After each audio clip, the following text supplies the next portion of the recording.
आचार्य प्रवर समंतभद्र जी महाराज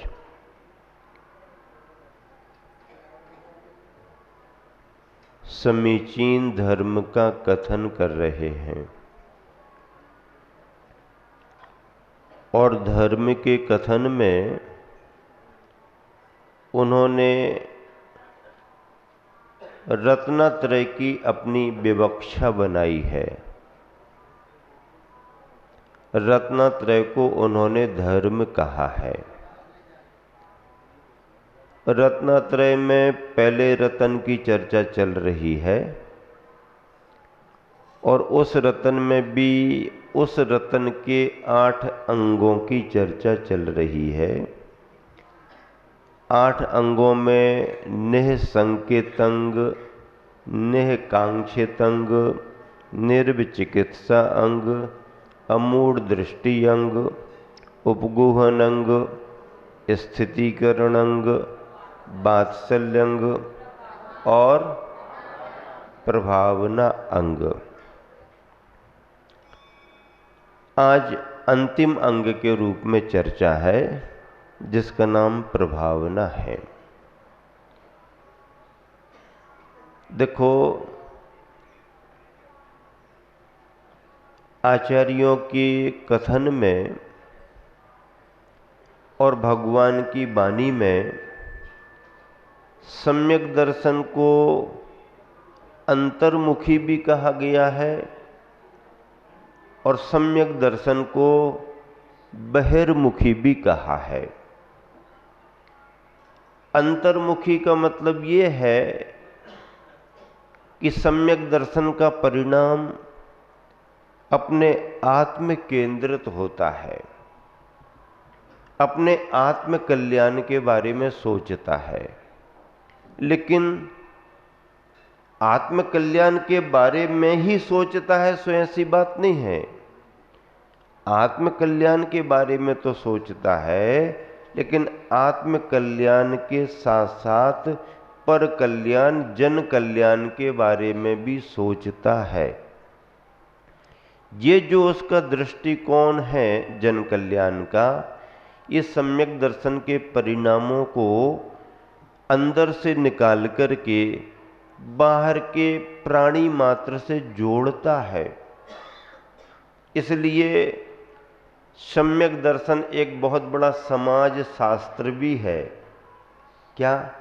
धर्म शास्त्र तो है ही, लेकिन एक बहुत बड़ा समाज शास्त्र भी है।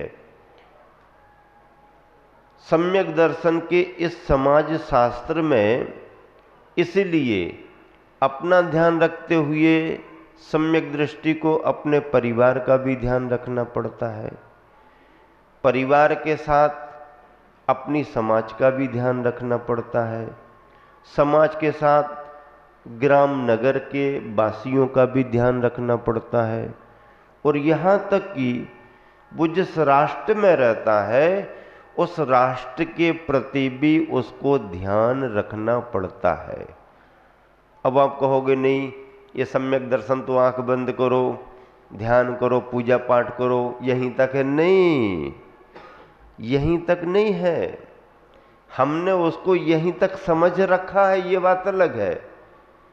हमने अपने सम्यक दर्शन को केवल स्वाध्याय करने तक समझ रखा है या मंदिर में पूजा पाठ करने तक समझ रखा है या अपनी आत्मा का चिंतन करने तक समझ रखा है। ठीक है, गलत नहीं है, धर्मशास्त्र में इसका भी कथन है, लेकिन इतना ही कथन नहीं है, बल्कि इससे बाहर निकल करके जन जन से जुड़ने का नाम भी सम्यक दर्शन है। जन जन के कल्याण की कामना करना भी सम्यक दर्शन है।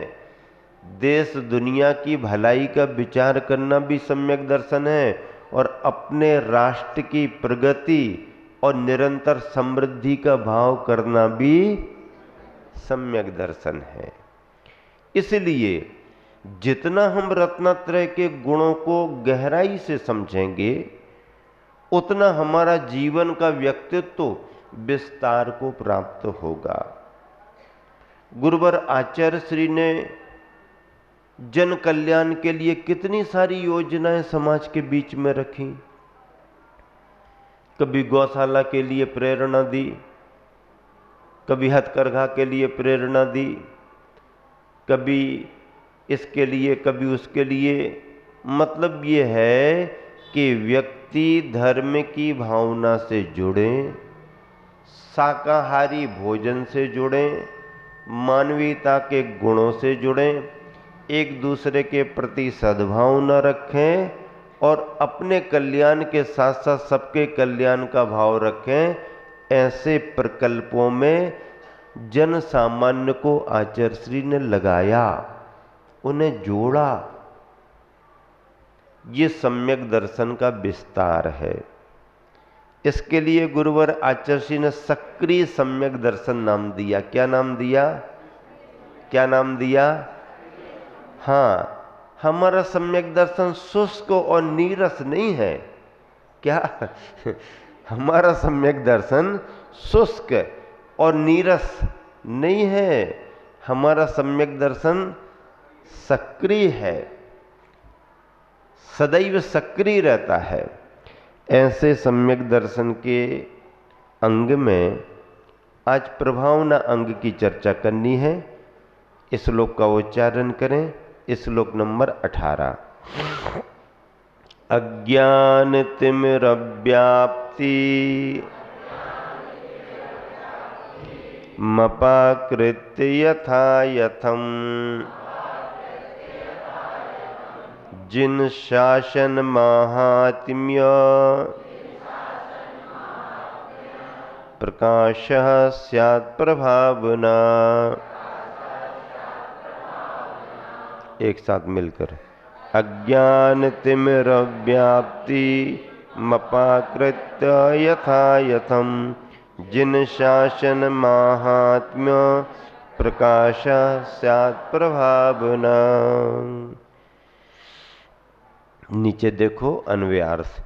अज्ञान तिमिर व्याप्तिम, अज्ञान रूपी अंधकार के विस्तार को, अर्थात जो अज्ञान रूपी अंधकार फैला हुआ है, बाहर का अंधेरा फैला है तो उसे दूर करने के उपाय आपके पास हैं।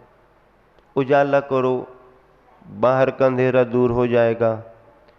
अब बाहर का अंधेरा दूर हो गया, उसके बाद भी अज्ञान का अंधेरा फैला है तो उसे भी तो दूर करना पड़ेगा ना। बाहर के अंधेरे से हमारा तुम्हारा परिचय है, उसे हम दूर भी कर लेते हैं, लेकिन अज्ञान का अंधेरा अगर फैला है तो पहली बात तो हमें ये परिचय ही नहीं है कि अज्ञान का अंधेरा भी होता है। अज्ञान का भी एक अंधेरा है, ऐसा किसको ज्ञान है। और अगर ज्ञान हो भी जाए तो अब ये अज्ञान का अंधेरा कैसे दूर होगा। अंधेरे को दूर करने के लिए तो उजाला करो, दीप प्रज्वलन करा दो, दिया जला दो, लालटेन जला दो। उसके जमाने भी खत्म हो गए तो अब बटन दबा दो, उजाला ही उजाला हो जाएगा। और अगर ये इंतजाम भी तुम्हारे पास नहीं है तो प्रकृति भी कहती है चिंता मत करो, घबराओ मत, रात निकाल लो, सवेरे हम उजाला कर देंगे। हैं? समय बीतने पर सूरज आता है और उजाला कर जाता है। ये तो सब हो रहा है, लेकिन अज्ञान का अंधेरा कैसे दूर होगा। अज्ञान के अंधेरे को दूर करने के लिए ज्ञान का प्रकाश होना बहुत जरूरी है। ज्ञान का प्रकाश कौन देगा? जो ज्ञानवान होंगे वो देंगे। ज्ञानवान कौन है? ज्ञानवान कौन है? जो भगवान है वो ज्ञानवान है। हम भी तो ज्ञानवान हैं, हम तो व्यर्थ के अहंकार में पड़े हैं कि हम ज्ञानवान हैं। हमारे तुम्हारे पास ज्ञान कितना सा है, वो भी रटा रटाया, वो भी जो लिखा हुआ है वो उधार का बासा, अपने घर का क्या है तुम्हारे पास? जो भगवान ने कहा, आचार्यों ने लिख दिया, तुमने अपनी बुद्धि से ग्रहण कर लिया, अब तुम बड़े ज्ञानी बन गए। क्या बन गए? ज्ञानी बन गए। ठीक है, जन सामान्य में तुम्हारे ज्ञान का महत्व है, लेकिन भगवान के सामने हमारे क्षोभसम ज्ञान का कोई महत्व नहीं है। बस महत्व इसलिए है कि हमारे को भी ज्ञान है, भगवान को भी ज्ञान है, हमारा ज्ञान भगवान की परंपरा से जुड़ा है। भगवान का ज्ञान गहरी नदी के समान है, बहाव भी है, गहराव भी है और स्वयं बह रही है। अब भगवान का ज्ञान तो गहरी नदी के समान हो गया, नेचुरल है। हमारा तुम्हारा ज्ञान कैसा है? अब नदी में से नहर निकालो,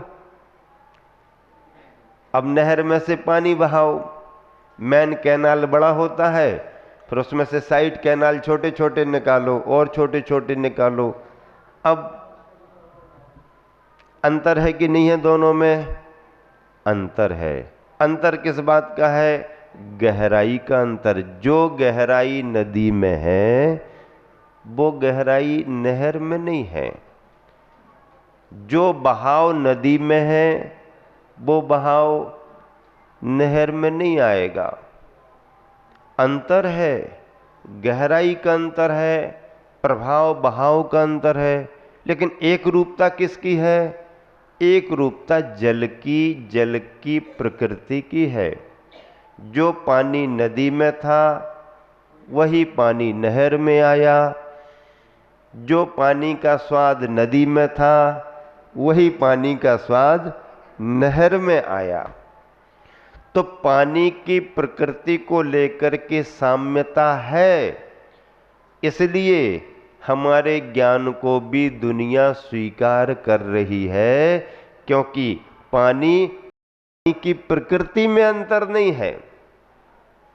वही पानी है और वही वाणी है, अंतर केवल गहराई का और बहाव प्रभाव का है। सो वो तो कालांतर में होता ही है, लेकिन जो प्रकृति पानी की नदी में थी वही प्रकृति पानी की नहर में है।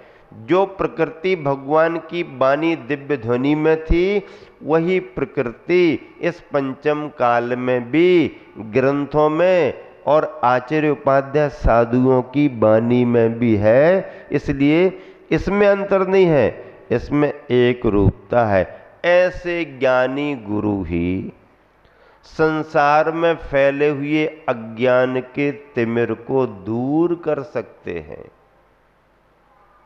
एक तीर्थंकर अवतरित तो होते हैं, तीनों लोकों में हलचल हो जाती है। केवल ज्ञान होता है, सारा संसार प्रकाशित हो जाता है। एक ही तीर्थंकर, ज्यादा तीर्थंकरों की जरूरत नहीं। संपूर्ण चतुर्थ काल में 24 ही हुए, लेकिन 24 ने 24 घंटों को हिला करके रख दिया। आचार्यों की परंपरा वही ज्ञान को लेकर के है। तो अज्ञान रूपी अंधकार के विस्तार को अपाकृत्य दूर कर, हटाकर यथा यथम अपनी शक्ति के अनुसार, सबकी शक्ति एक सी नहीं होती है, सबका पुण्य एक सा नहीं होता है, सभी मोक्ष मार्गी हैं, सभी का कल्याण होगा, लेकिन पुण्य की प्रकृतियों में सबके थोड़ा थोड़ा अंतर होता है। तो जिसकी जितनी क्षमता हो उसके अनुसार क्या करें? जिन शासन महात्म प्रकाशः, जिनेन्द्र भगवान के शासन के महात्म को प्रकट करना प्रभावना स्यात्, प्रभावना अंग है। दो बातें बता दी। अज्ञान का जो अंधकार फैला हुआ है उसे दूर करना। अब दूर करने में कितनी ताकत लगाएं? दूर करने में कितनी ताकत लगाएं? तो जितनी तुम्हारी सामर्थ्य हो उतनी लगाओ। जितना तुम्हारा क्षयोपशम है, जितना तुम्हारा तपोबल हो उतना लगाओ। तुलना किसी से मत करो। तुम जिस जगह पर हो, जितनी सामर्थ्य तुम्हारी है, पूरी ताकत लगा करके अपना काम करते जाओ। क्या? पूरी ताकत लगा करके अपना काम करते जाओ। इसका नाम प्रभावना है। पूजा तप आदि के विषय में अज्ञानवश फैली भ्रांतियों को समीचीन उपायों से दूर कर जिन शासन में वर्णित पूजा तप आदि का महात्म्य प्रकट करना प्रभावना अंग है। सम्यक दृष्टि के विचारों में, उसके व्यवहार में प्रभावना अंग भी रहता है। प्रभावना अंग का अपना महत्व है। आचार्यों ने इसे सम्यक दर्शन का अंग कहा है। और सम्यक दर्शन है तो सम्यक ज्ञान की चर्चा करो, और सम्यक दर्शन सम्यक ज्ञान है तो फिर सम्यक चारित्र के बारे में सोचो। अगर सम्यक दर्शन ही नहीं है तो ज्ञान भी तुम्हारा सम्यक नहीं हो पाएगा, फिर चारित्र के बारे में आप सोच भी नहीं पाओगे। मोक्ष महल की प्रथम सीढ़ी है सम्यक दर्शन। क्या है सम्यक दर्शन? क्या है? मोक्ष महल की प्रथम सीढ़ी, पहली सीढ़ी है। अब सीढ़ियां आपने लगा ली और प्रारंभ की एक दो छोड़ दी और ऊपर की सब बना ली, काम कैसे बनेगा? नहीं भैया, पहले नीचे से तो शुरू करो। पहला पांव कहाँ रखें? तो सम्यक दर्शन पहली सीढ़ी है, फिर आगे की बात होती है। दोहा पढ़ते हैं, मिलान करो। तिमिर हटा अज्ञान का, कर प्रकाश सतपंथ, जिन शासन महात्म्य से प्रभाव ना जयवंत। 18वें नंबर का पद जो गुरुवर आचार्य ने लिखा है, सभी जन मिलान करें।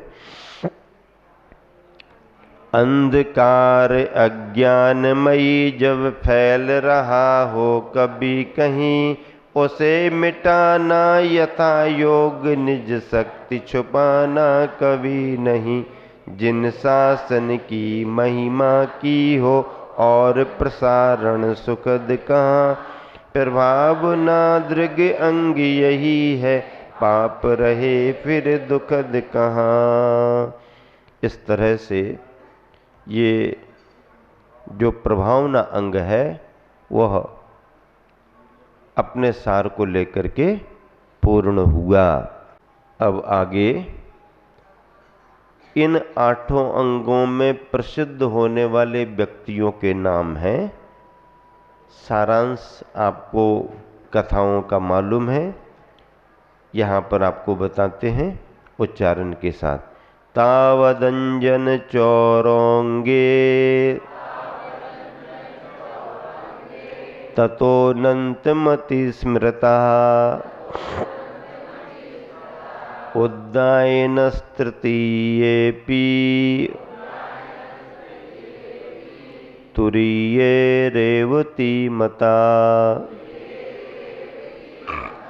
ततो जिनेन्द्र भक्तोऽन्यो बारिसेणस्ततः परः, विष्णुश्च वज्रनामा च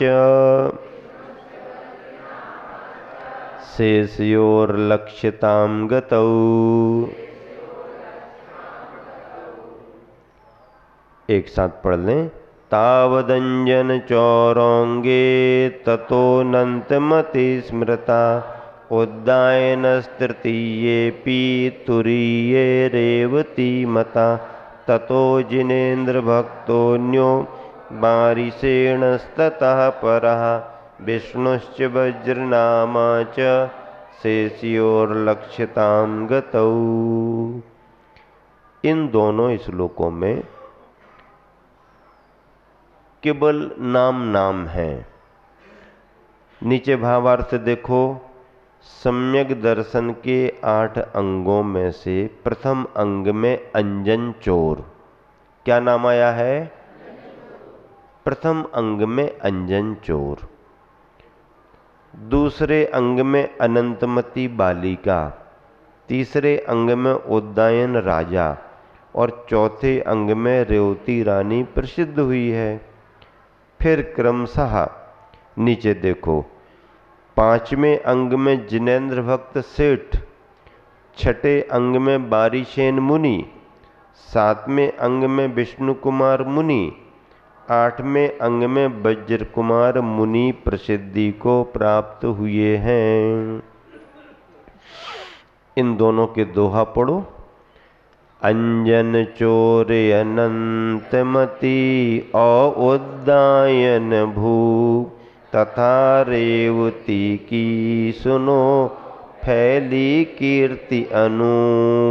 फिर क्रमशः जिन भक्तो मुनिवर वारीशेन, विष्णु वज्र दृग अंग में ख्यात हुए दिन रैन।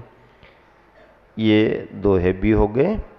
गुरुवर आचर्षी का पद्यानुवाद भी एक साथ पढ़ लेते, फिर उसकी व्याख्या करेंगे। निकालें 19 और 20। 20वें पद में कुछ शब्द आगे पीछे हो गए हैं, हम जो पढ़ेंगे वो सही है, उसको हमने सुधार लिया है। पढ़ें 19वां। प्रथम अंग निःशंकित में वह प्रसिद्ध अंजन चोर महा, निःकांक्षित में अनंत मति यस फैल रहा चहुँ ओर यहाँ। निर्विचिकित्सित में उद्दायन ख्यात हुआ, कृत काम हुआ अडिग रेवती अमोड़पन में ख्यात उसी का नाम हुआ। अंग 5 में उपगुहन में नामी जिनेन्द्र भक्त रहे, स्थितिकरण के पालन में बर बारिशेन अनुरक्त रहे।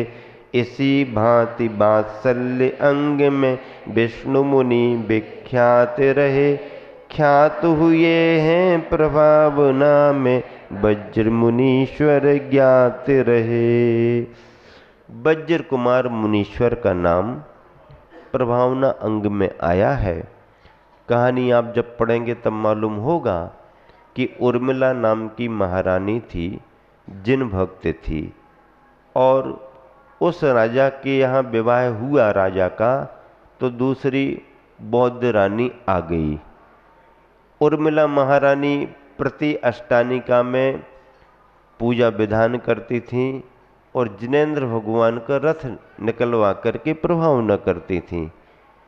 उस वर्ष नई नई आने वाली बौद्ध मतावलंबी रानी ने जब ये सब देखा तो उसने अपना निवेदन राजा से किया कि नहीं, इस बार हमारा रथ निकलना चाहिए, ब्रह्म रथ निकलना चाहिए बौद्ध मतावलंबी।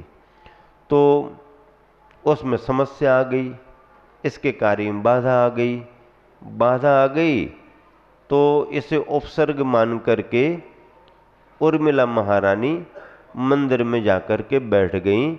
जब तक हमारा उपसर्ग दूर नहीं होगा तब तक क्या,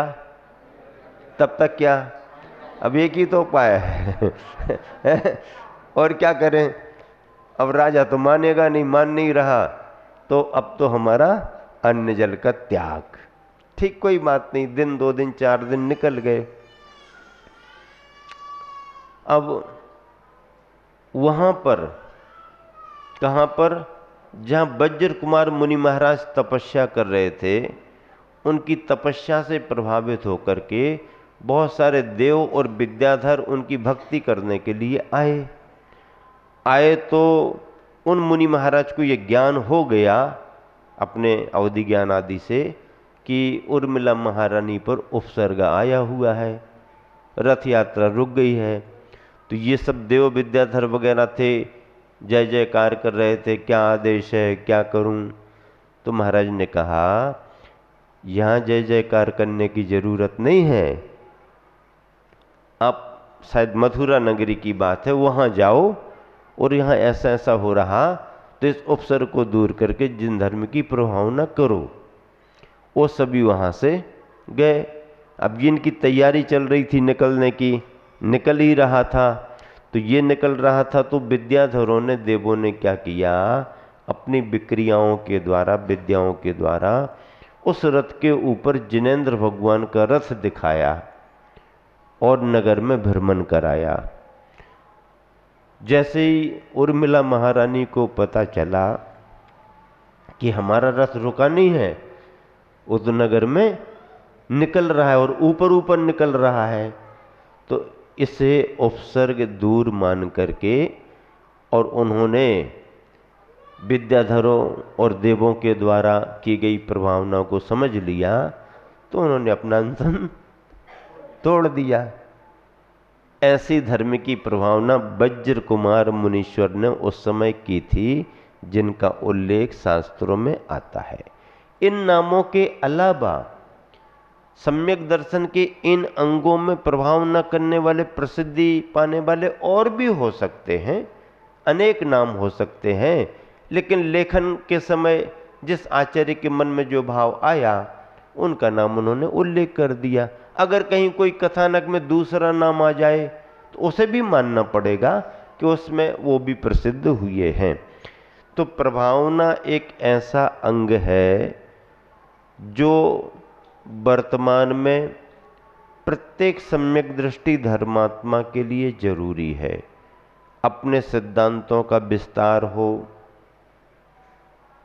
अपने विचारों का विस्तार हो, अपनी परंपराओं का विस्तार हो, बिना किसी की आलोचना करे, बिना किसी की निंदा बुराई करे, बिना किसी को मतलब वैसा दिखाते हुए आप अपने विवेक पूर्वक अपने सिद्धांतों को जितना ज़्यादा लोगों में प्रचारित कर सको, इसी का नाम प्रभावना है।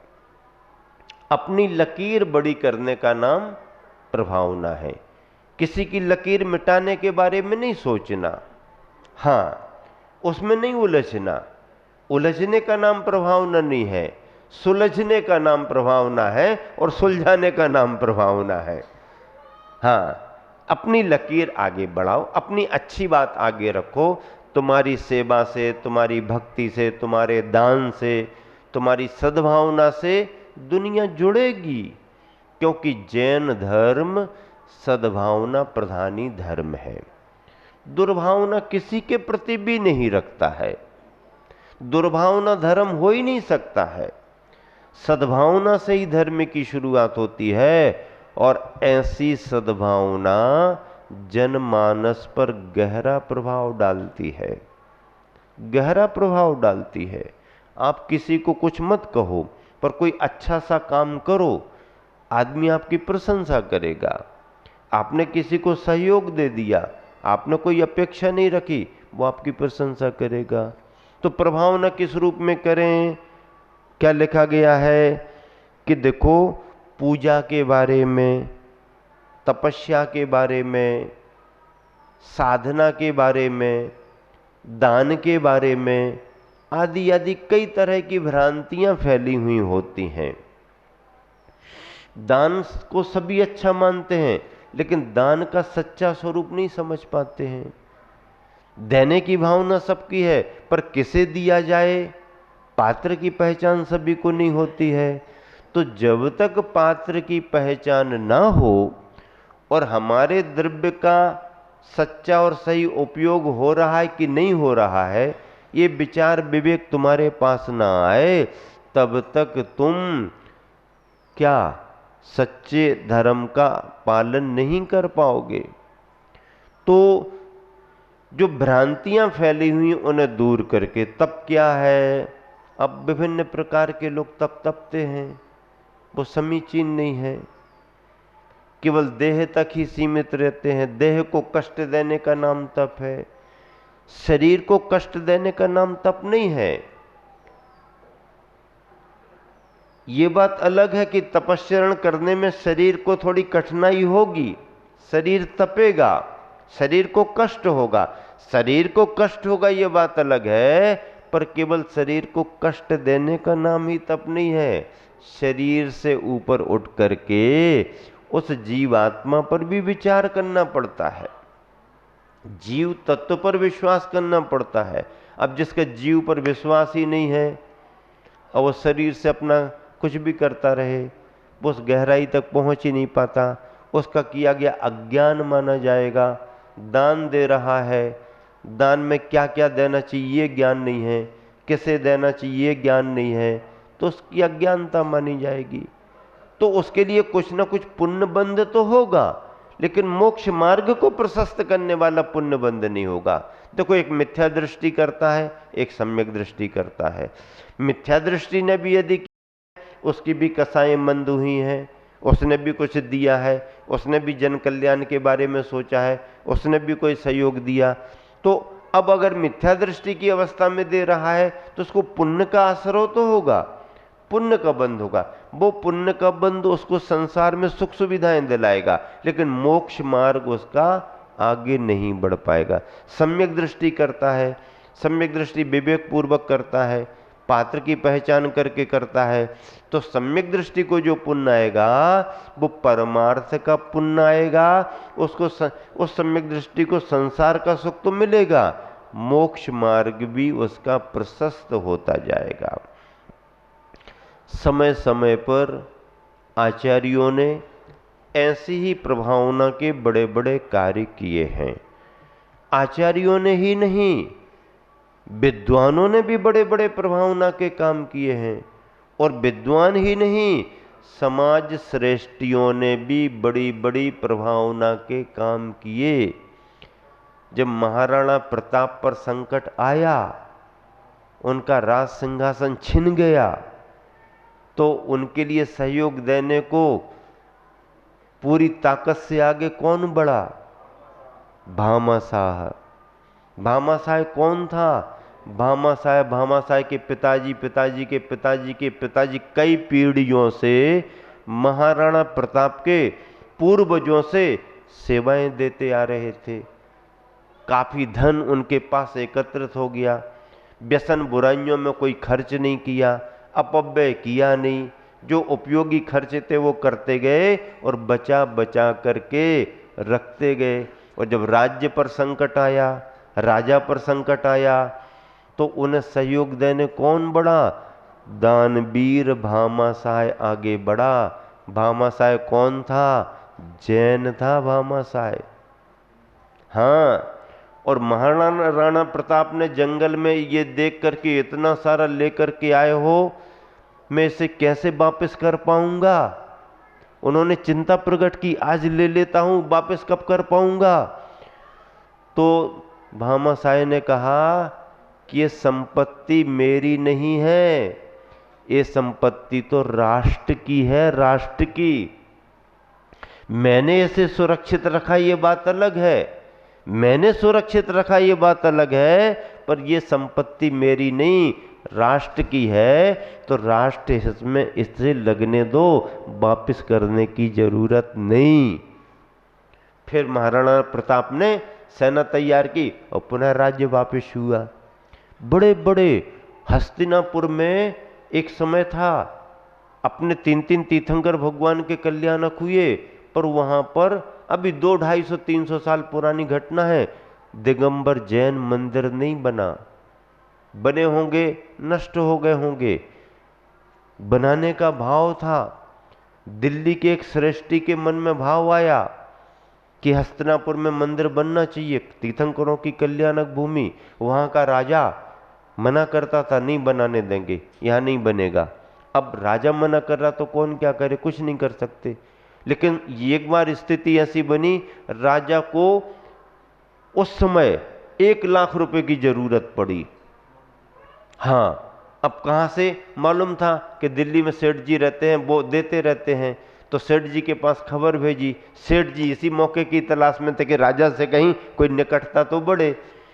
तो सेठ जी ने 1 लाख रुपया उस समय तुरंत में भेज दिए राजा के पास। लेकिन अपने रजिस्टर में क्या जमा किया? अपने रजिस्टर में राजा को दिए हैं, उधार दिए हैं, कर्ज में दिए नहीं लिखा। अपने रजिस्टर में लिख लिया कि ये 1 लाख रुपया हस्तिनापुर नरेश के लिए हस्तिनापुर में मंदिर बनने के लिए प्रदान किया जाता है, ये लिख लिया। अब जब समय आया, राजा के पास व्यवस्था हुई, राजा ने वापस पैसा भेजे तो सेठ ने इनकार कर दिया, नहीं हमने दिए ही नहीं है, कर्ज दिया ही नहीं राजा को, वापस करने की कोई बात ही नहीं। नहीं नहीं, कर्ज लिया है, वापस करना है। नहीं नहीं, आप जाके राजा से पूछो। राजा को बड़ा आश्चर्य हुआ, कैसा सेठ है, इतनी राशि देने के बाद कह रहा कि हमने दिया ही नहीं, कर्ज ही नहीं दिया है। राजा ने कहा कि जाओ रजिस्टर दिखाओ।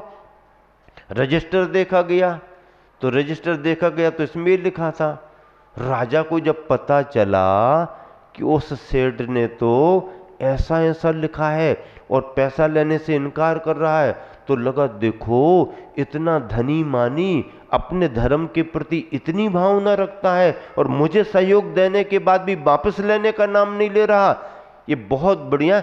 उस सेठ को बुला करके राजा ने हस्तिनापुर में दिगंबर जैन मंदिर बनाने के लिए नींव रखी और राजा ने भी पैसा लगाया, सेठ ने भी पैसा लगाया। ऐसी ऐसी धर्म की प्रभावना होती है, ऐसे ऐसे अवसर की तलाश श्रेष्ठी लोग करते हैं। तो दान दातार भी अवसर की तलाश करके जिन शासन जिन धर्म की बड़ी प्रभावना करते हैं। मंदिर बनते हैं तो 150 बरस के लिए नहीं बनते, हजारों बरस के लिए बन जाते हैं। कोई भी संस्थान खड़ा होता है हजारों बरस के लिए। और समाज में जब महाराजों का उपदेश होता है तो समाज संस्कारित होती है, तैयार होती है, वही पूजा पाठ करने वाली होती है, वही क्षेत्रों की रक्षा करने वाली होती है, वही समाज नई पीढ़ी गुरुओं के आहार विहार कराने में सहयोगी हो जाती है। ये सारे प्रभावना के अंग हैं।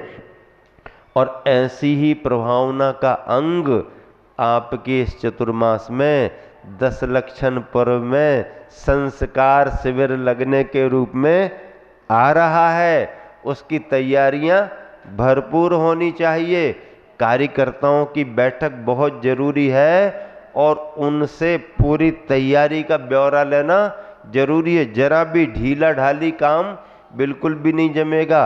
इसलिए समय निकाल करके आवास व्यवस्था, भोजन व्यवस्था आदि और पंडाल में पूजन अभिषेक आदि की व्यवस्था के लिए जिनको जवाबदारी सौंपना है, उन कार्यकर्ताओं से पर्सनल मुनि संघ ही बात करेगा, क्योंकि मुनि संघ को इसका अनुभव है कि कहाँ पर कठिनाई होती है।